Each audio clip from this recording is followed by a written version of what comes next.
Iwanan na siya.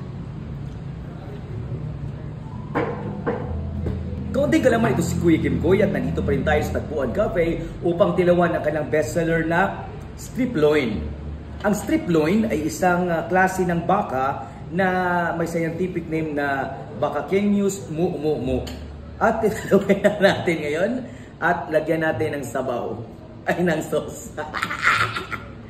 At isa ito sa bestseller ng Tagpuan Cafe sapagkat ito'y napakasarap at napaka-tender. Idasok ko na sa bakba ko at aking nananamnam, napakahumok at napaka-juicy ng kanyang unod. Kumakaon ba kayo ng unod? Halika at sabayan natin ang pagkain ng kanon. Nanunuot sa sarap at ramdam na ramdam mo ang pagkuyanap ng kanyang unod doon sa iyong bakba at tatagos sa esophagus. Esophagus.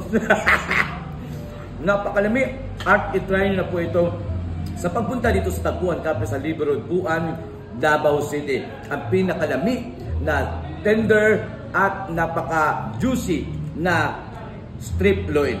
Meron din tayong sirloin at meron tayong ma'am loin. Sirloin kung lalaki, ma'am loin kung babae. At ito naman ay strip loin dahil ito ay strip. Pero kung gusto mo ng stripe, lagyan natin ng black and white para maging stripe. Ito si Kuya Kim Koy para sa ating Kaunting Kalaman with coffee. Okay kayo.